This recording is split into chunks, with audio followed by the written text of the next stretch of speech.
welcome to the What If Deku Was the Yamato, a Period from the Sea, Part 1. Now I am your narrator Discord for this series. Greg Kenobi has allowed me to narrate this entire series after a long negotiation. Now it's good to be actually narrating again, as the last narration I did was for the trailer for the series. Now, as you see here, the Yamato and, well, Deku will be a very interesting story, as they have been asleep for 2 centuries? 3? I don't exactly know the timeline of my hero, but we'll say 2 centuries or so. And it will rise from the sea with it, Deku being combined with the ship. Still don't know how that's gonna work. Again, I was chosen to narrate for the story, so I will kind of go along how I see fit. Now let's get right on into the story. Why is it the scene changing to the Dark Discord? Why is it the scene changed? Dark Discord enters the room. Well, Discord, if I must say, it's because I don't know how to work this editing software that Greg Kenobi had me using. You're doing the editing? Well, Greg Kenobi said he wasn't going to do the editing for these entire series. He worked on the trailer for it. As then I appear in the middle of the room.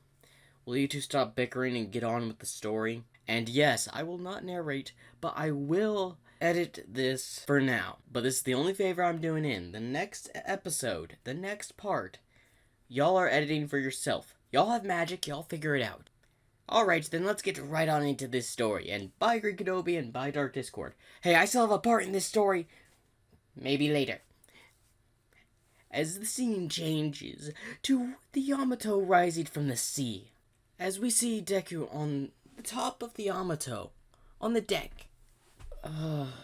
What happened?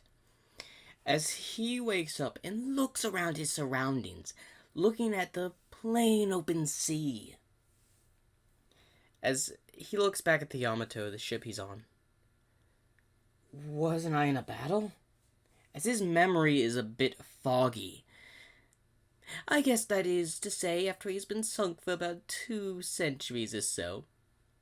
I gotta say, it's probably better than being stuck in stone for 1,000 years. As Deku, who's holding his head, just starts to wander on the Yamato, as he gets a familiar feeling of the ship. As he constantly has his hand on the wall as he's walking through the Yamato. Not a single soul on board. Honestly, it must get lonely aboard the Yamato with no memories. As Deku makes his way to the control panel, as then he remembers Naboo Island? As then he would go over towards a map in the control room. Naboo Island. That name sounds familiar. As he would go to, well, the controls, as he would start steering the ship, as he's able to control every part of the ship just by feeling like he's connected to it. I have to say, how would it feel being connected to a ship? Maybe I'll need to try something like that. No, you are not, Discord. Now get back to the story. I'm going to work on another series. You really need to stop doing these little fourth wall breaks and just continue throughout the story. I'll do what I want to, Greg Kenobi. You asked me to narrate this story. I'm gonna narrate how I see fit. You win this round, Discord. Yes, I do. Now back to where I was at. Yes. The Yamato is sailing for Naboo Island. If I remember, it's from the movie where the Class 1A fought the Villain 9. Well, the ship makes its way all the way to Naboo Island. Now, of course, he tries the communicator. Well, the radio, the dispatch, whatever you call it to communicate during that time period. As he would attempt to send a transmission, but his old, outdated communication device does not connect to their, well, more superior technology. So, it's just static, and no one can really hear the transmission. All they hear is static, because they cannot pick up his transmission. As Deku would go to the top of the Yamato, as it would sail for hours, heading towards its destination. As when it finally arrived at the back of the island, closer towards that little mountain area where there's a little land bridge you go across. Only really one way to get to it from the island. Y'all know, the one where the major fight happened and they evacuate all the civilians too. I don't even know what I'm talking about now. Anyway, he goes straight for the beach. As he sails, as he still gets a familiar feeling of the island, as then he would get a headache as a memory of planes overhead, bombing of ships, the gunfire of cannons. As he'd be holding the control panel, as he would get up, what are these memories? You start approaching the shoreline. As it would finally connect with the shore, as Deku attempts to leave the Yamato but is blocked by some force, which just shoves him back onto the deck.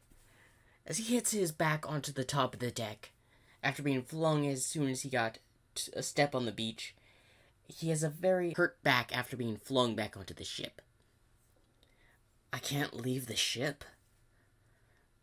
As he would try once again, with only the results being the same, but this time he's thrown all the way back and, well, pushed back into the ship as the door shuts. As he would bang on the door, what's the meaning of this? As the connection with the Yamato won't allow him to leave the ship, as he would have no choice but to just walk around the ship, as the ship stays docked on the Naboo beach on the backside. As he would walk around, just seemingly trying to figure out more about these memories he is getting, he would go towards seemingly a corridor where there would be a lot of, where people would sleep in the battleship. As he would enter a room, as he would go over to one where it has a document. Name, Izuku Midoriya, captain of the Yamato. I was a captain of this ship? As he looks around the room, where there's a desk, there is some old posters from the war, and there is, some antique stuff such as a clock. I honestly don't know what's really in that time period, so y'all can just imagine the rest for yourselves. Now I should get back to the main story, as he would leave the room, just still trying to figure out this memory, as he would continue reading that piece of paper of a document. Captain of the Yamato. As there was gave such number of how many people were on board, the amount of artillery, the amount of weaponry, as he would decide to go check and look around. Now, Deku, who still doesn't have a memory of pretty much anything else, other than brief images of battle and a bit of the Yamato. As he would look around, he doesn't see a single soul on the ship. But it seems that the ammunition is just the same as the report says, which he finds it odd. That if there's no people, then why is everything else in pristine condition?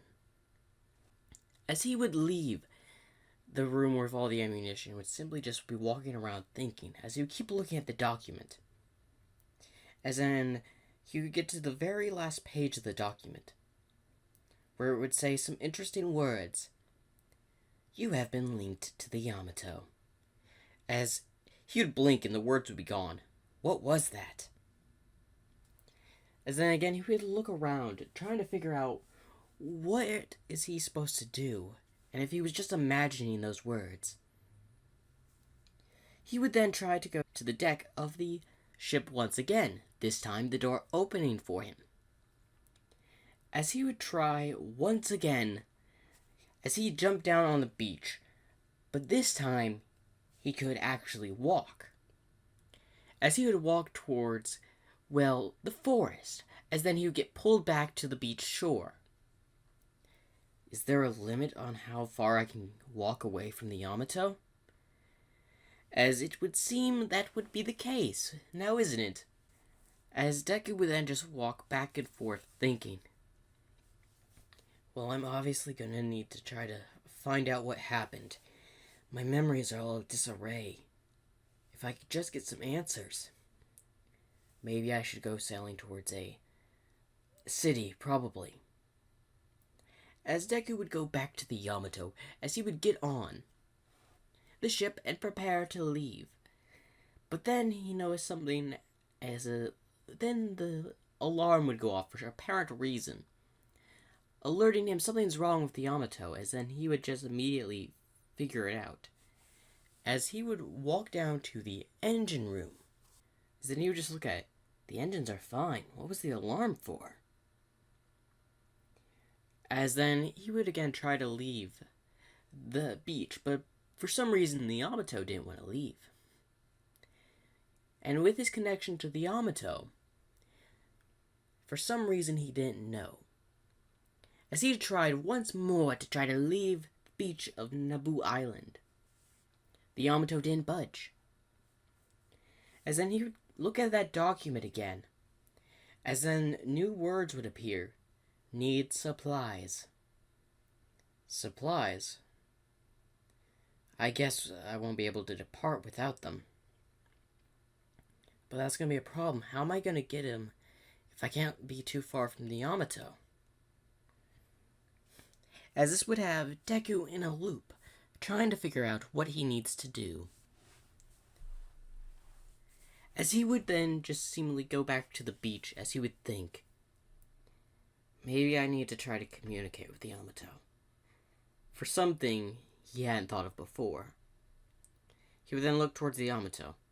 If I need supplies, I'm going to need to go out and gather them. I know I won't be able to leave the ship for long, as it seems an invisible force always pulls him back. So if I may I leave? As he would ask the ship, as most people that would see this would seemingly think he would be crazy, but no one sees this as he's in a beach on the backside of the island. As Dark Discord just walks in. That wasn't necessary, Discord. I know, but it'd be funny to think about it. If you saw a man talking to a ship, would you think he was crazy? Why, of course. Then you have my point. Now, shall we get back to the story? Yes, let's get back to the story. As Dark Discord would leave. Good. As Deku would leave the Yamato and head towards the forest and would walk to the forest, as he would then get to a certain area as he would see the village below. So this is the city of Naboo Island. Wasn't there a military base here? As then he would get a headache. Military base? But where? As he would then just look around and see it's just a village. How am I going to get the supplies necessary? And that is the end of part 1 of the What If Yamato appearing from the sea. Hopefully you all enjoyed. Narrated by Discord. And I will return for the next part of the What If Yamato appearing from the sea, part 2.